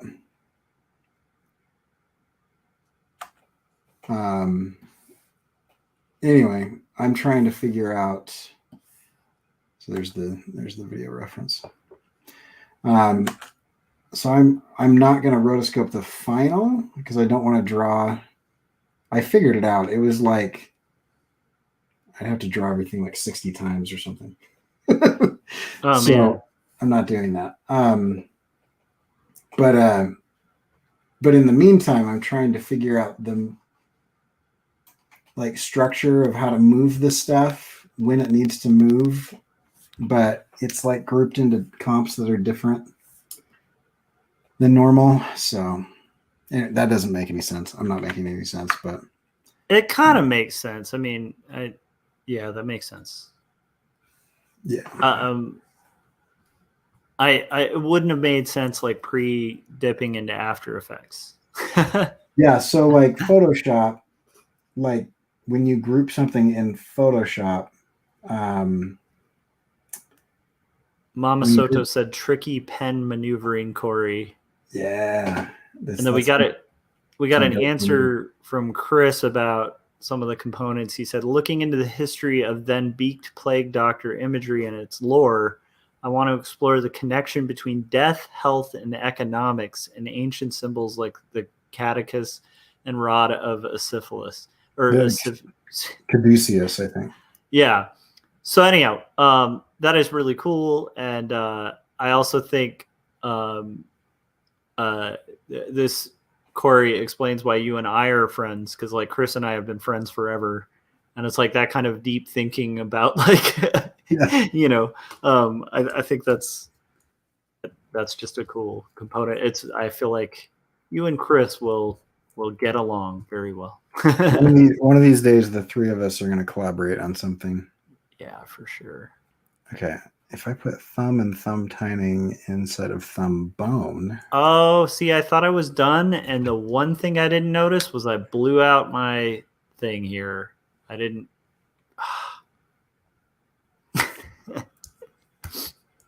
Sorry. It's fine. What is. So you're figuring out basically how to group different movements into compositions. Well, I'm trying to. So I'm using a plugin called Time Lord, and it's like Overlord, but for Photoshop. Okay. And so it's basically a live link between rotoscoping and Photoshop and putting that into After Effects. Yeah. But then because I'm using the same Photoshop file, it also grouped up all of the things that I didn't want it to group. And so I'm just trying to figure out the best, like if I could explode this group into pieces and keep everything in the same place, I think that would probably solve my problem. I wonder if could I just copy these? Oh, Mama Soto was thinking I was going to say I didn't click save when I was saying, oh my gosh, No, I I just like basically when I have like something that's got a complicated foreground and I'm trying to block in grays for the background, it just doesn't make sense to do it on the same layer. So there's two ways you could do it, which is like, one is you did the responsible way that I would teach my students to do it, where it's like non-destructive editing and right. that kind of stuff. Or you do it like I would do it, which is just make a new layer and just go over the other and then just erase out the areas that are overlapping, depending on the style, right? With this style, it makes sense to do it the second way, unless I'm teaching a class. And then in that case, you need to do it non-destructively. But because I was working non-destructively and I merged my layer down because I like to keep my layer amount really simple. Like I don't like having 50 layers on a file. I made the mistake of merging it down before cleaning up the overlap on the lantern. So that's, yeah. Anyhow. It's funny you talk about like what you. Chris says he still can't do that pen trick. The trick to doing this pen trick is to use a really expensive Wacom stylus, because then you don't want to drop it. I don't know if like, is this the pen trick? I don't know, because I think mine's like not quite. I don't have it quite down. Yeah, just do that, but like faster. Yeah, I can't do it faster. I can do it between multiple fingers. No, see, mine is, I can't show you because I can't get my freaking camera on right now. But mine is you put it in between your middle finger and your ring finger, and then you press down. You press up with your ring finger and down with your middle finger, and the eraser sits on the flap of skin in between your index finger and your thumb. Oh, I can't do that. And when you press down, the flap is like the thing that's holding it out of the way, and then all of a sudden it snaps and it just rotates. Oh, it's so you're flipping it. Yeah. I definitely can't do that. It flips around your. That's what it sounds like, because I can't show you, but it flips around your. It flips around your middle finger. So. Or you're just cooler than us. Or I was more bored when I was. No, that sounds pretty cool. I want to flip a thing. That would have been a good skill to have. I wonder if you could do that with a cigarette. Back when I used to smoke, that would have been a pretty cool thing. Probably not that one. There's another one. Probably break the cigarette, right? Yeah, there's another one where you hold it in between your index finger and your thumb, and then you flip it with your middle finger by flipping your middle finger out. That one I like drop it about half the time, so I don't do that one very often. But it flips it in the air. It does like two back flips and you catch it. See, another reason I wouldn't do that with a Wacom pen is it's a Wacom pen. Yeah, I never do that. So I'd feel like if I drop the pen, it would be like it'd be torched. Yeah, the one that flips around your finger, you kind of have it in your grip the whole time. But the one where you flip it in the air, I never do that one with expensive pens. But one of my more popular videos, like one of those weird ones that's kind of like gone viral,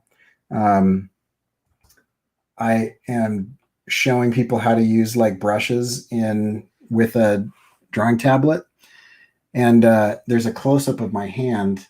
And the reason that I came up with this idea was because somebody made a comment where they like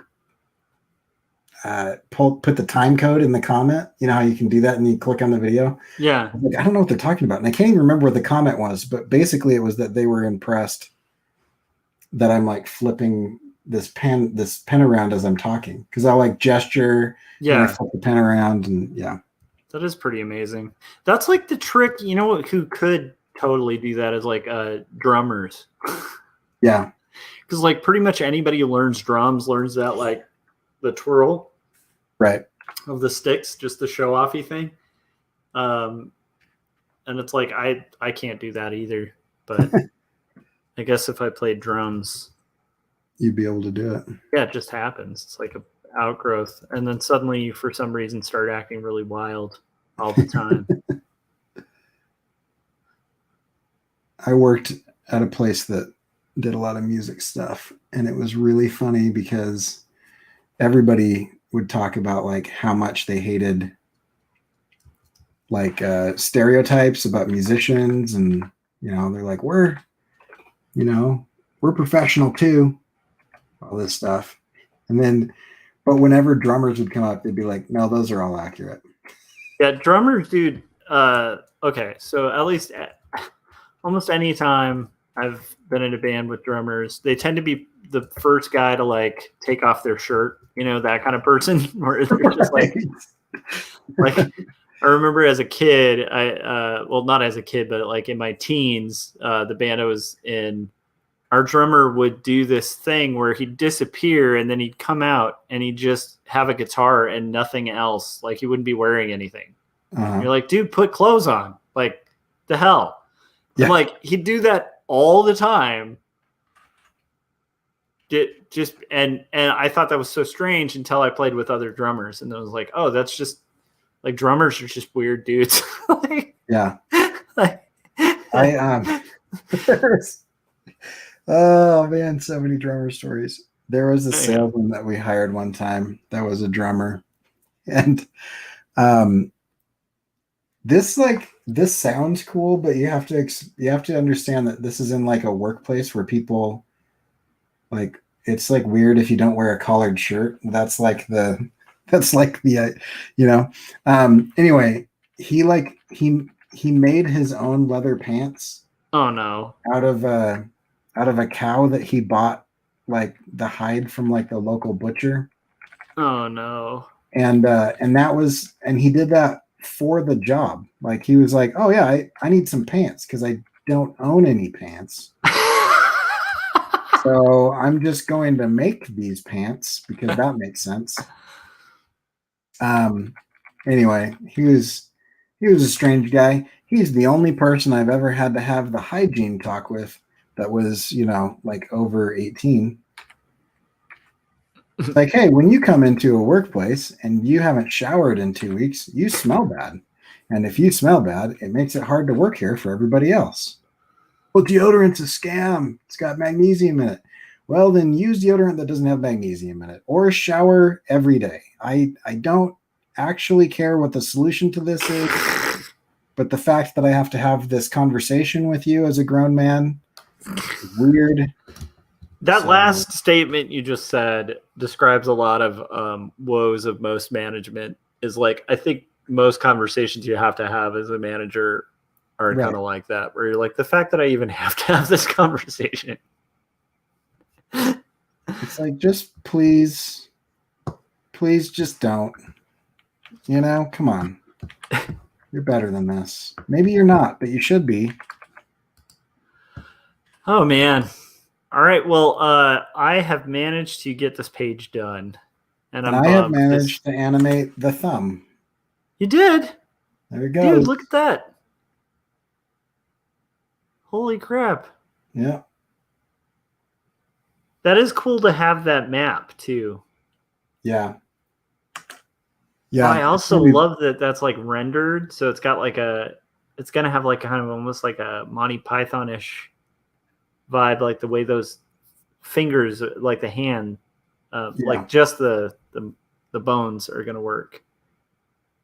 I don't mean that in a negative way. It's just like, I think the way it's rendered, it looks really cool. It's going to look really cool. I'm excited about it. It'll be fun. Dude, I can't believe that. That's pretty incredible. It's funny that you, I think you and I are similar in the sense of, like, in theory, I'd like when I'm working on a personal project or something like that, I'm going to pick something easy. I always think that.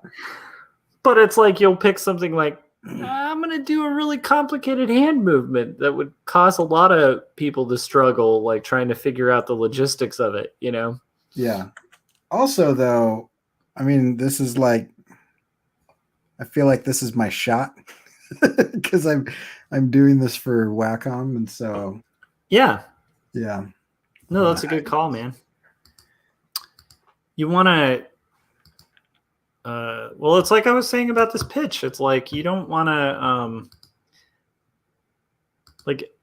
like I feel like when you have the potential for something to work really well, you don't want to like sit on it and like potentially lose that opportunity, you know? So Yeah.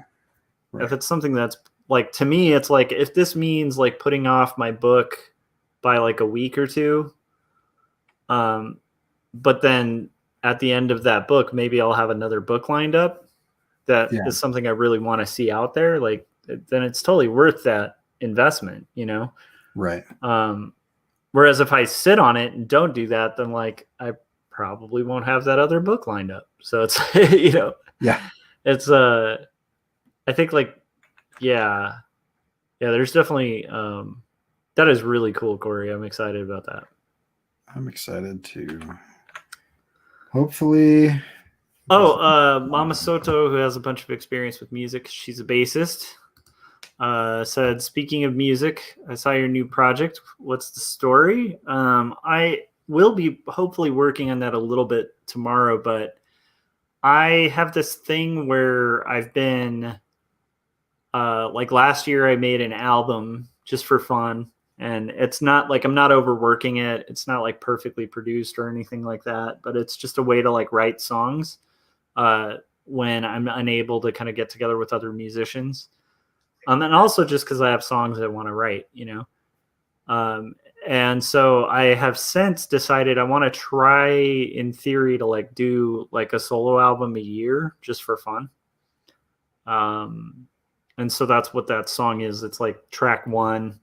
And the goal is, it's not really like, it's gotta be at least 10 songs, you know? So I'm going to try to write and track and play all the instruments and stuff on 10 more songs. So, but if you're curious, like I did an album last year called The Bottle of Better Than.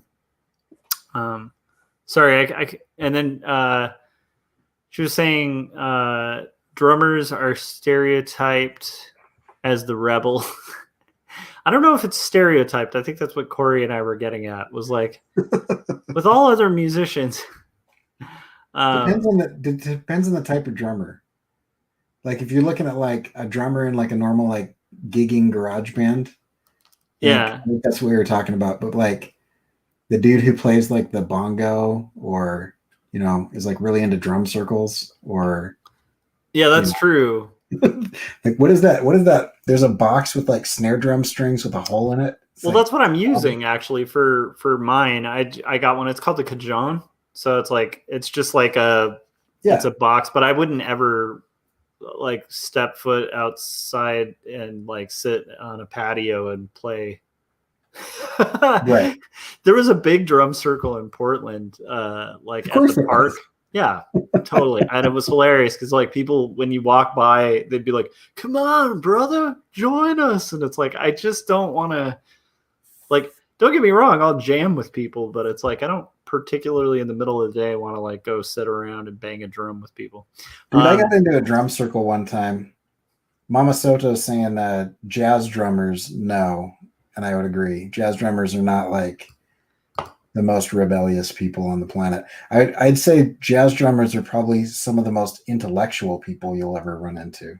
Yeah, but then it's hard because like the guy we were playing with at No Saboteurs was totally completely capable of jazz drum. That was kind of his school and style. There's a difference between like capability and like lifestyle. You know what I mean? Yeah, that's true. Yeah, but anyhow, like that's kind of more what he would gig in. Other like we were like one of the first like kind of hardcore bands. He just really liked playing with us, and he was like an intellectual guy, but he was also like super obsessed with hip hop and did DJing and stuff. So it's like it's a mix where and once again was a bit of a rebel in the team, but it is a mix. Like there's always exceptions to it. Cause she was saying like the bass players are always ignored. And I'm like, that's generally true. But then I'm like, I don't know, but like Kim Gordon, I don't think she was ignored, you know, like there's exceptions, you know. Fall Out Boy, the bass player is the front man.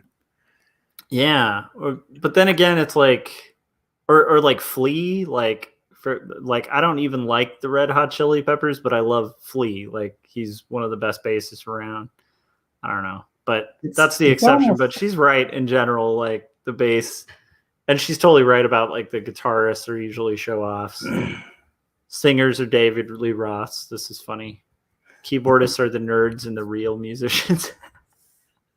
That's fairly true too, because like you actually have to know, well, depending on what you're doing, but it's like a lot of like to play piano, you actually have to know a lot more theory. Right. I love all of these tropes, man. It's pretty great. I have to stop talking. Sorry, that cracks me up. Aren't drum circles one of Portland's major exports? That's pretty funny. Yeah, the cajon is pretty cool. It's like it's just a wood box, and then it has like snare. So like a snare drum is like it's like a shorter tom, but it just has those. Well, you know, because like you used to do music stuff, but it's got like that snare attached to it at the bottom, right? You can turn it off or on by like clicking that little side thing, you know. Right. Unless it's like a piccolo, and then a lot of the times on like a piccolo, they have like a tightly wired snare that you can't release the tension on. Although that's a beast if it's not whatever. So on the cajon, it's just basically like behind the front panel of wood, they have like a snare set like they have on the bottom of a snare drum. And then they're usually made of like woods that kind of are like a lot more conducive for sound. Mm-hmm. And then just like the majority of them will have like a mild area where you can hit and it'll have like a snare sound, and then an area like toward the middle where you hit to get like the bass kind of sound.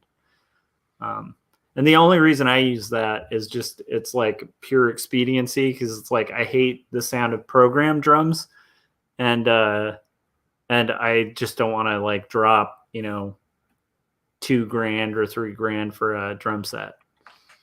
Right. And also if I did, I wouldn't be able to play it. Like I could play a basic 4/4, but I can pad on something. So drums are like not your typical, you know, it's not like a guitar where you can like, I'm going to play this and then I will stick it in the case and put it in the closet when I'm done. It's like you have an area of your home that is now a drum set. Yeah. And the downside, like, yeah, I mean, it's definitely it's an expensive thing to commit to. The nice thing about like drums though is like once you buy like a good set, well, that even sucks because it's expensive and you have to replace and tune your heads all the time. Yeah.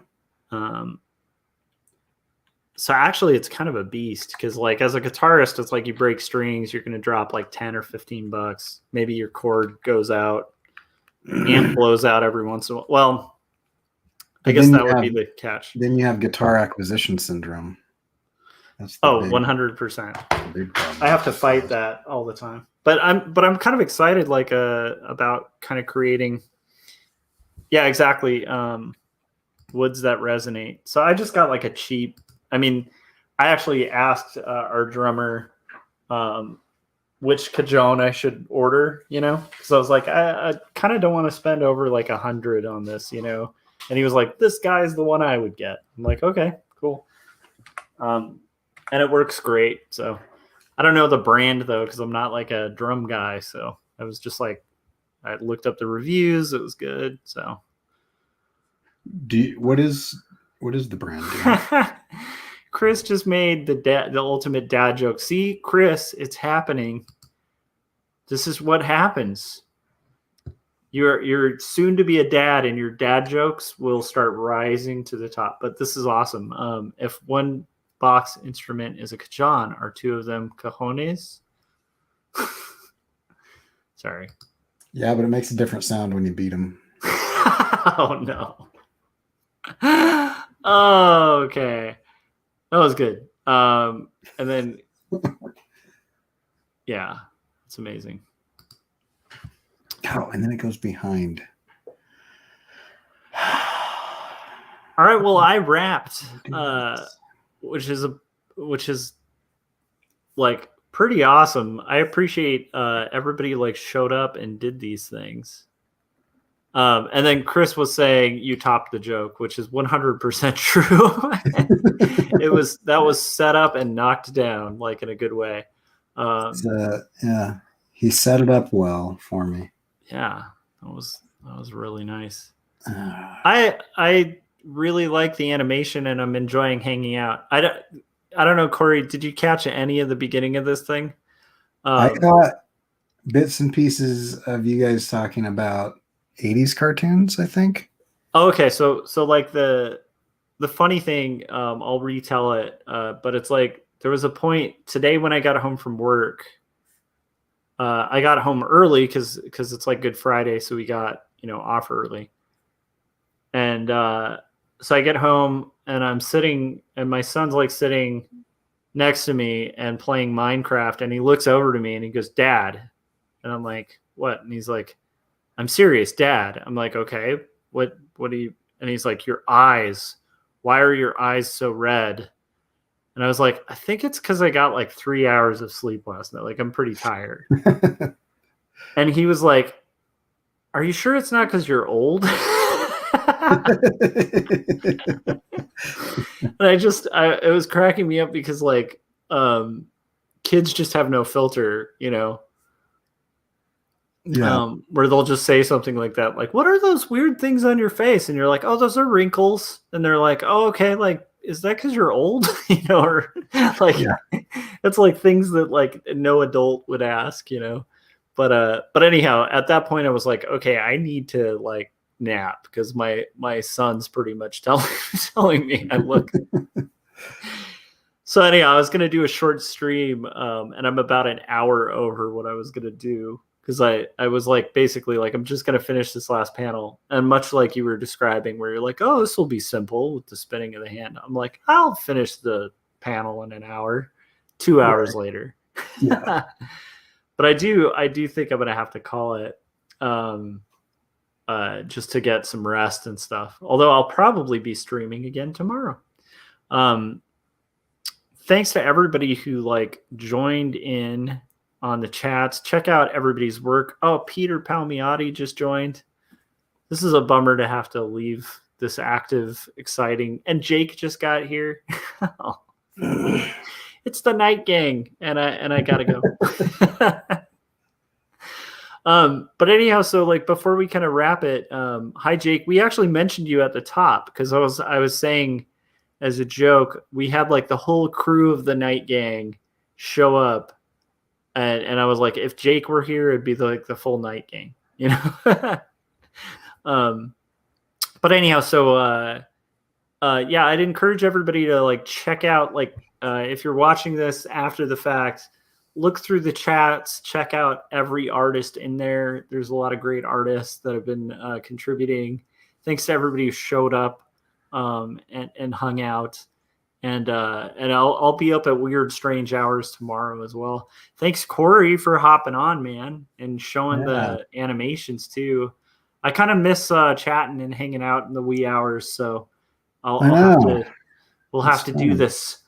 Because I will be more frequently live streaming again. So what we really got to do is somehow get Scott to jump on here with us. Yeah, it would be fun to just kind of shoot the breeze. It'd be awesome, but that guy is an adult and doesn't stay up late at night. What is like this we speak of not staying up late at night? He's like a responsible individual. Yeah. I don't know. I actually don't understand how he gets so much done. All right. And then Jake was saying, I got to start working Night Gang hours again. Been too long. All right. Well, you guys, Night Gang hours might commence tomorrow. Or I shouldn't say tomorrow. I should say later today. So tonight, like if you guys are interested, keep an eye out. There will probably be another live stream. That's so confusing, though. What's up? What is up? I know it's true. It's just very confusing when you because most people are going to go to bed in between now and the next stream. And then we had some person show up and say, nighttime is for vampires and artists. I know it's like, I feel like the vampire just like binged way too much, and I'm like, I gotta crash. And people are like, but there's all this blood, and I'm like, yeah, but I drank a ton of blood the other day. I can't do it. And I even had a moment of pausing there because I was like, if I even make a joke about vampires like drinking too much blood, like somebody from QAnon is gonna like stumble across it and be like, I knew it was true. Like, anyhow, yeah. Yeah, we're gonna have to do this again. I do really appreciate it though. Like one of the fun things about doing these streams is all like quite often I just start off and it's like me talking to myself for like 2 minutes, and then out of nowhere like someone shows up and starts chatting, and then someone else shows up, and it's all people I like talking to, which is really cool too. So, dude, this is going incredibly fast. I'm not sure what's going on, but let's see it in real time before we kind of wrap. So I got the pointer finger and thumb done. Nice. So I have to have 2 versions of every bone because sometimes the pen is in front of it and sometimes it's behind it, and so then I've got to go through and turn the opacity up and down for when it goes behind and in front. But yeah, I don't know how long I've been on the show, but like I just got 2 of the 5 fingers done. That is not bad, man. You're making good progress. Yeah, I think that's amazing, man. Excited about it. It'll be good. That's actually, are those the most? I think those are the most complex movements. The middle finger. If you look at the middle finger, it's it's more complex. Oh, okay. There's like four stops.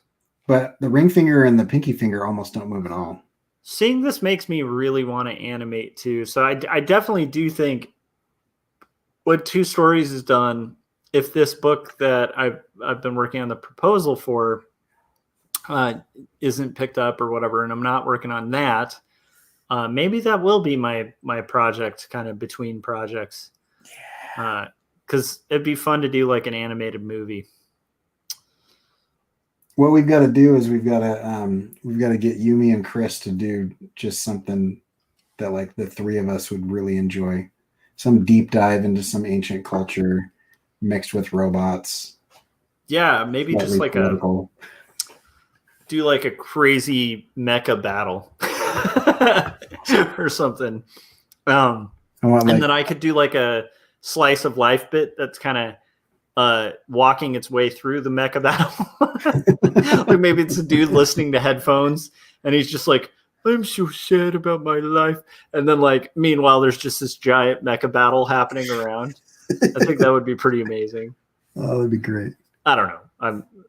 I do like the idea of somehow subverting the slice of life thing when I'm done though. Cause I've been doing so much, Mesopotamian mecha. Yeah. And the fact that I just said Mesopotamian means it is time to wrap this show because I need to crash. Dude, always fun hanging out though. If you guys haven't, check out 2 Stories, pick it up from Amazon. It's again like the price fluctuates all over the place, but it's again back down to like 15. So like I can't guarantee that, but check out Amazon. You might be able to save some money on it. And then Mama Soto called it really correctly. Delirium time. Yeah, totally. Which is fun. I have Chris and I used to, freelance a lot together, like late at night, because we were like the only people who had to do that, for our jobs. But there were some really funny, like delusional, like delirious, 3 a.m. conversations that would happen where we were trying to hit deadlines for our clients. And we're just like, have you ever thought about like just what life would be like as a powdered donut or something? And it's like, what? Like, what are you talking about? Just weird thoughts that kind of come. And I enjoy those too. Yeah, that's awesome. And then Frank was saying, is the sequel to 2 Stories, 3 Stories. That's true. Maybe it'll just be like 2, 3, 4, 5. 3 stories will have recent past Josh, child Josh, and then we'll jump into the future and have old man Josh. Ooh, I do like the idea of like a slice of life. An auto bio from the future would be an interesting challenge. Yeah. You're hanging out with like a really old version of Hawkeye fighting the hick versions of the Hulk. And there's a mecha battle animated going on. Yeah. Driving around in the abandoned Spidey car. Oh, and then we definitely, we're gonna have to do live stream conversations. We have to talk Invincible, and we equally have to talk about Winter Soldier and stuff. So yeah, Chris got my reference. I don't know if you got my reference, but Chris got it. Yes. Okay. I haven't seen that one yet. No, it's a book. There's like Venom takes over like a T-Rex. Oh, no way. Yeah, it's crazy. Okay. No, but yeah, I watched the newest Invincible today, and then I watched Winter Soldier, Falcon and the Winter Soldier, and that show is so freaking boring. Yeah, I haven't been into it. Yeah. That's why I was kind of curious to talk about it and stuff. Yeah, but yeah, we've got to talk Invincible. You can't bring it up and then leave. I have to. I literally have to, because I'm exhausted. Like, I'm beyond tired. So I will be hanging out. Oh, and Corey, I did actually mean to tell you in chat, but I'll just tell you here. It's like the thumbnail for IRS too. I'm gonna work on that first thing tomorrow. So okay. And then which should be fun because it's fun home. So speaking of like auto bio and stuff like that. So Corey, where can everybody check out your work if they want to see your animations, all that fun stuff? Did I already do that? I don't think so. It's at myname.com. And Chris, yes, you do need to watch Invincible, and I want to talk to you about it. I feel like we should just get a bunch of people together, maybe like Friday nights or something, to just talk about Invincible. But yeah, it's legit. If you haven't read the comics, those comics are incredible, and right now they're 50% off on Comixology. And if you have read the comics, the cartoon is very true to the comics, but they're mixing everything up so that you don't exactly know what's going to happen or when it's going to happen, but it still like feels, I mean, it's still written by Kirkman. Yeah, and the animation's great. It's kind of like, it feels like what they're doing is subverting animation like the comics subverted comics. Yeah. You know, which is kind of cool. It's going to be interesting to see if they do like fake ads. Oh, that would be interesting. Yeah, I'm just curious like what all they're going to do to kind of riff on that genre, like because I do kind of suspect they're going to riff on some, because even in the style it's executed in it feels like it's riffing on, you know, Batman the Animated Series and Justice League and all of that, which makes it so good. So yeah, Chris, just watch the first episode. I think that's what Corey had me do, and I don't regret it. Yeah, because the first episode, that'll let you know whether you're in or not on like whether you're interested or not in the story. Yeah, watch it all the way through, and then all the way, because you might even be tempted to check out, but just watch the whole thing. You gotta watch the whole episode, because it takes about, I checked the other day, about 6 issues of the comic to get to the events of the end of episode 1. And that's where Josh and I disagree. It's a weird, boring, slow burn, which is like Josh's jam. And everybody that I've recommended Invincible to, they get bored and they stop reading it before really interesting things happen. And then I'm like, no, you just gotta fight through it. Like, I've become that guy that's like, you gotta fight through it. But anyway, but the fight is worth it. Oh yeah, and the slow burn, I'm sure, accentuates that issue. Oh, absolutely. But yeah. But we can have that discussion all day. But yeah. All right. I gotta crash. All right. Oh man, I actually like the fact that like the fun thing about doing this stream is it's actually hard to end because I like enjoy hanging out with everybody. And I think that's a cool thing about it. So thanks to everybody who checked that out. If you guys get bored as well, check out my vlog from earlier today. I'm going to be doing my vloggins. And I'll actually let the Night Gang in on that joke as to why I'm calling it a vloggins. So Kevin Cross, when he was living here and working where I work, this is real quick before I crash.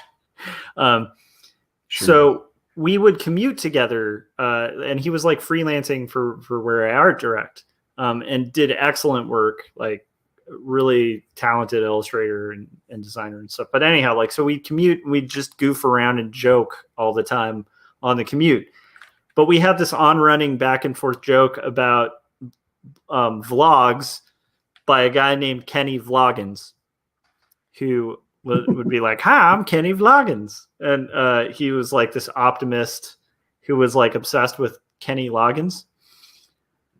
So anyhow, that's why I've called it Vloggins as like just a little inside joke. So I'm gonna call it my Vloggins. That's it. Yeah. That's great. All right. Corey, have a good morning. Get some rest too if you can, because I'm gonna be probably doing Night Gang again tomorrow. So yes. Yeah, will do. And dude, that is looking impeccably cool. Yeah, I'm excited about it. It's working pretty well. All right, guys. Have a good night, guys. Bye.